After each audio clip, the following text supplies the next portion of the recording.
ഇരുന്നുണ്ണരുത്, കിടന്നുറങ്ങരുത്, അച്ഛനെ തോൽപ്പിക്കണം.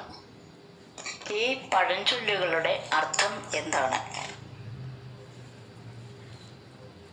ഇരുന്നുണ്ണരുത് എന്ന് പറഞ്ഞാൽ നമ്മൾ സാധാരണ ഇരിക്കുന്നിടത്ത് ഉണ്ണാൻ വേണ്ടി ഇരുന്ന് മുഷിയരുത് എന്നാണ് അർത്ഥമാക്കുന്നത്.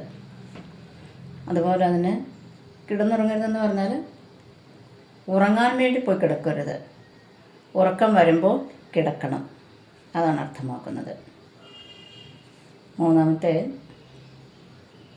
അച്ഛനെ തോൽപ്പിക്കണമെന്ന് പറഞ്ഞാൽ ഒരു പുരുഷന് ഒരു പുത്രൻ ജനിക്കുമ്പോൾ തന്നെ അവൻ്റെ ചിന്തിക്കുന്നത് അവൻ്റെ മകന് ഏറ്റവും ഉന്നതമായ നിലയിലെത്തിക്കണം, നല്ല രീതിയിൽ വളർത്തണവനെ ഏറ്റവും ഉത്തമനാക്കി എടുക്കണം എന്നാണ്. അതിനുവേണ്ടി അദ്ദേഹം വളരെ സ്നേഹിച്ചും ലാളിച്ചും അതുപോലെ തന്നെ ശകാരിച്ചും ശിക്ഷിച്ചുമൊക്കെ അവനെ വളർത്തി വേണ്ട വിദ്യാഭ്യാസമൊക്കെ കൊടുക്കുന്ന സമയത്ത് മകൻ അച്ഛനേക്കാൾ ഒരുപടി ഉയർന്ന് ചിന്തിക്കണം.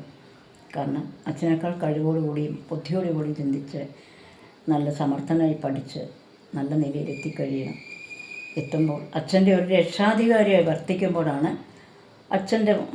പുത്രൻ്റെ മുൻപിൽ അച്ഛൻ തോൽക്കുന്നത്.